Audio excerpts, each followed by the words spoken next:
Okay, Tri-City Sports Now. My surprise guest may be a no-show, unfortunately. And I hope to get them, and if we do, then maybe we can promote. Wait a minute. Surprise guest may be on right now. I think it could be. Hold on.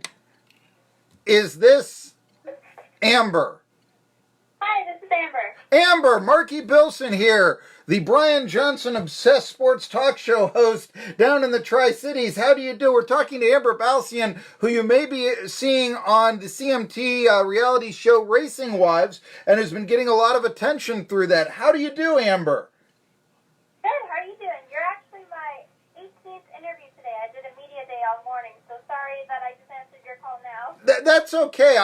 I'm being left out of it that I wasn't aware of that. But we're talking to you now. You may remember that Amber was in the K&T series, and we interviewed her a couple of years ago when she was with Abingdon's Martin McClure, and since then has been said to be one of the up and coming drivers in NASCAR, and perhaps the woman that could be in the Cup Series next or have the significant impact in all this. But then again, Racing Wives, there's been a heck of a lot of conversation about that. First of all, let's talk a little bit about where you have gone since Martin McClure and Two Racing Wives. Fill us in. Tell us a little bit about where your racing career has gone from Martin McClure to where it is now with Racing Wives, this reality show on CMT. For sure, so I actually only did one race with Martin McClure because of the lack of funding, unfortunately. I've done a few late model races here and there with them, and a couple races this year with KBM, and then also some out west with High Point Racing. But as you know, it's all financially dependent. So the amount of sponsors I get is the amount of races I can do. So I'm really hoping with this new TV show that it will help bring exposure and attract new companies to want to come partner with me so I can be on the racetrack more often.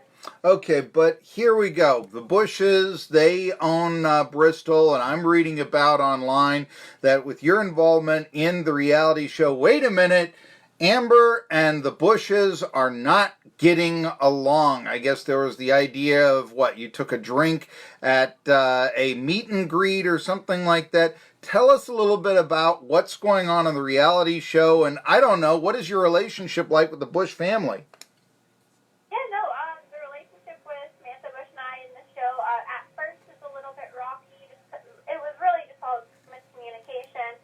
She invited me to a KBM fan day before, signing or anything like that, just to see what it's like to be at KBM. And however, she didn't instruct me what was happening beforehand. I actually didn't even know that it was a fan day. She just told me to come to KBM. So I came to KBM, and a few fans recognized me, so I signed some autographs for the ones that asked, and she wasn't pleased with that because it was supposed to be for the official KBM drivers. Mm-hmm. However, a few people did recognize me, and as you know as well, my fans are extremely important to me, and connecting with them is extremely important, so I would never want to deny a fan of an autograph. Unfortunately, it was just miscommunication between Samantha and I didn't know that she didn't want me to sign autographs at that time. So, yeah, you see that in episode 2 there. But next episode coming up this Friday at 10, 9 Central on CMT, you see us mending our relationship and moving forward in a positive note to find sponsors and look at the potential of racing for KBM.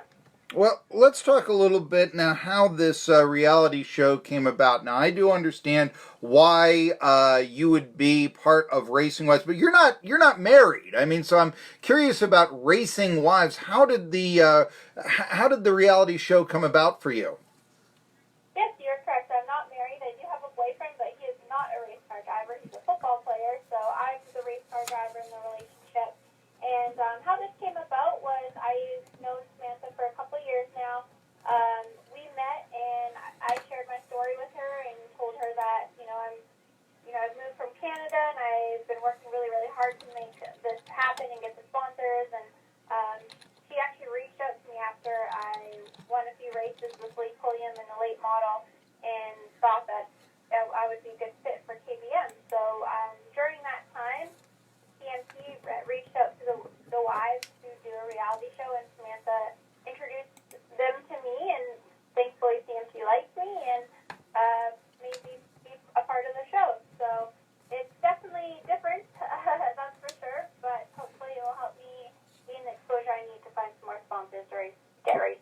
Well, you're getting the 18 interviews before this one. You're getting quite the amount of exposure and such. The night race at Bristol is coming up, and I would ask you this, Amber. Have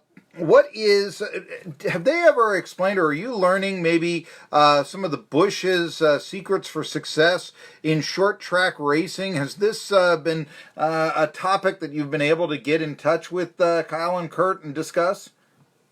Yeah, Kyle's definitely extremely knowledgeable when it comes to racing. He's a heck of a driver. He's super talented. So any training or advice that I can get from him is always going to be advantageous for sure. But I don't want to give too much of the show away, so you'll just have to tune in to see.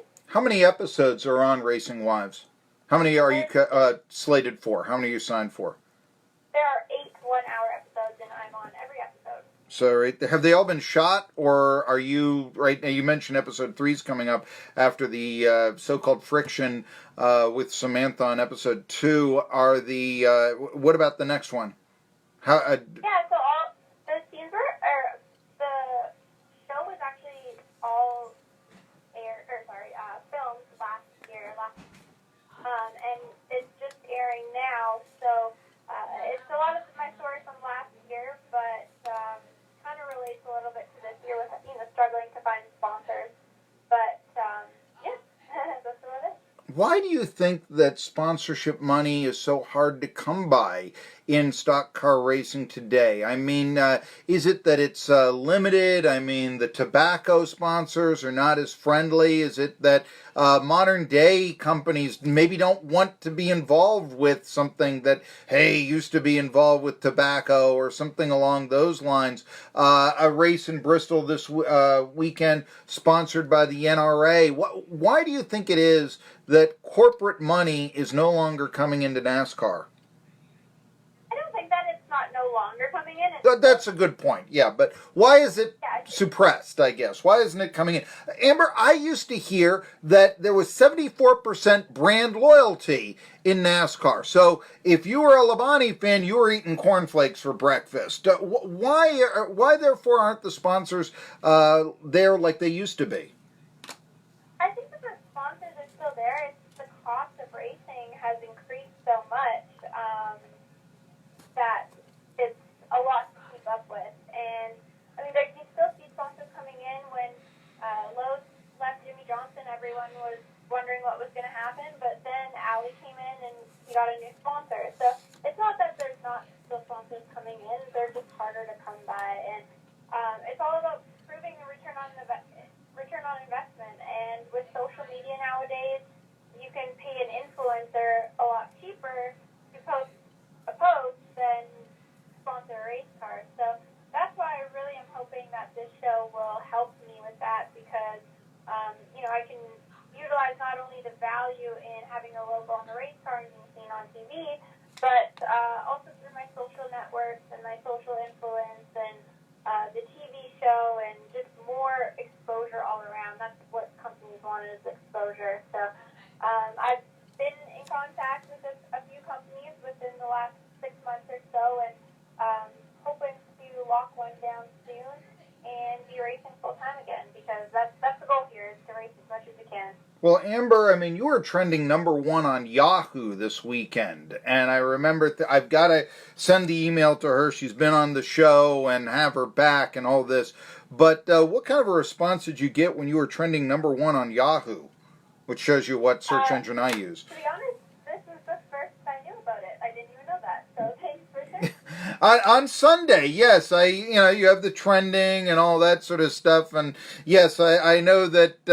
I guess my Yahoo, I like to get the news from there and all that. You can argue that it's slanted or whatever, but hey, I mean, it's good enough. That's my email handle, so it's as good enough a place as all to start. And sure enough, that does show trending topics. And on Sunday, yes, you were #1. As a matter of fact, and so that's one of the things where I know people are talking about you, Amber Balcaen. Hey, tell me a little bit now. You mentioned in the 6 months and the exposure that you're getting. Tell me about that. I mentioned the trending, but what kind of exposure are you getting from racing wives? In other words, I mean, are there teams, are there sponsors that are coming to you right now based off of racing wives? As of right now, no. All these sponsors I've been in contact with were prior to the show airing. Mm-hmm. I've worked all off season and during season to get sponsors, whether the show's on or not. That doesn't stop for me. So I think the first two episodes were a little rough. I didn't love the way that I was portrayed, but I have seen the next episode coming up here, and it's definitely getting a lot better. And you get more into my story and who I am and the adversity that I've gone through and trying to be a NASCAR driver and the struggle it is to try to find a sponsorship. And, also my personal life. You see scenes with my dad, who also is still a dirt track late model racer. And you see scenes with my mother and my boyfriend, who's a football player, in our long distance relationship. So I think that's where the meat is in the story here is the more of the personal side rather than, what you may have seen in the first two episodes. I think the show's only getting better, and I think the fans will be able to see, more of the true Amber in the rest of the 6 episodes. Sorry. Well, you've mentioned your boyfriend, the football player. So you've got to tell me who is your boyfriend? He plays in the Canadian Football League. Okay. In Northern, yeah. What team? Who is? I mean, yeah, we can look up rosters here. For the Saskatchewan Riders. Okay. You don't want to give the name? Oh yeah. Sorry, I said it. Jordan Reeves. Jordan Reeves. Okay. No, right there. I'm for Saskatchewan Roughrider. Look, I mean, anyone who watched ESPN back in the day remembers when they didn't have a football contract and they had to put on the CFL. I mean, remember that. Or even I'm old enough to remember the 82 football strike when they broadcast CFL games because we didn't have any NFL games on Sundays. That was different. We learned what a rouge was and all that. But you're from Winnipeg, so you already know that. So there you go here. Hey, what is the next race that you're going to be in? What is the next plan for you to get behind the wheel of a race car, Amber Balcaen? So I'm actually just waiting on a contract right now, and hopefully that all works out, and then I'll be racing pretty soon. But as of right now, there are no guarantees. I don't have anything 100% in order, so I've just been working hard behind the scenes, and hopefully I'll be able to share something with you all soon. Well, what series of racing would this be in? I mean, would this be like Truck Series, K&N? I don't know, Formula One? What are we looking at here? I'm not going to give too much away, but I will say you'll see me on some bigger racetracks. The giggle told me it's not going to be Formula One, though. It's not Formula One. Okay. All right. So we'll give you that. But one thing I do want to ask you is, look, when Danica Patrick was in NASCAR, and I really think that it was important in NASCAR because that still is the most popular form of racing in this country, I thought that had a real chance to bring back NASCAR racing because, I don't know, sports is still primarily kind of a male-dominated entity. And I mean, I've been down to the horse track and seen the female players just go crazy over when a filly wins. And I thought, what would it be like if you could actually have on an equal performance men and women in a race car going for the checkered flag? What would that be like with the entire family, with mom and sis and niece or whoever in that den rooting for the female driver against the male driver? I've seen the potential here for growth and all that. What do you think that a successful female driver can add to NASCAR, Amber? I think a successful female driver that can win and compete and be up front with the guys is really like what the sport needs right now. You hit the nail on the head when you said, the one thing that is so cool about NASCAR and racing at this top level is it's one of the very few sports that men and women can compete at the same level. And to me, that's so cool, and I feel very fortunate to be in a sport that is capable of that. And I think we just need more females in the sport, which is happening for sure. together. I definitely see an increase in females overall, and one that the sponsors can get behind and help push them to the top, because without the finances, it's not possible. But it's, you just need sponsors and a talented driver, and I really hope that I'm that next girl. There you go. Well, help me with the last name. I know, and it's been a while since we talked, Amber. So it's Amber Balcaen. What? Balcaen. Balcaen. Okay, I thought so. And then I was reading how it was spelled, but yeah, Balcaen. Forgive me with that. Racing Wives. It's going to be on Friday. We now know somebody is on there, and I tell you what, you can't be all bad because Brian Johnson cooked you dinner. So, of course, he likes everybody. I know that right there. All right, Amber. You've been listening to Amber Balcaen, and forgive my mispronunciation of your name. You're seeing her on Racing Wives, and yes, first family, I guess, of now that Darrell Waltrip is retired of Bristol has been the Bush family. What is the friction? She has laid it all out and told you to watch this Friday at 10 on CMT when it gets smoothed over. Tri-City Sports Now coming back after this.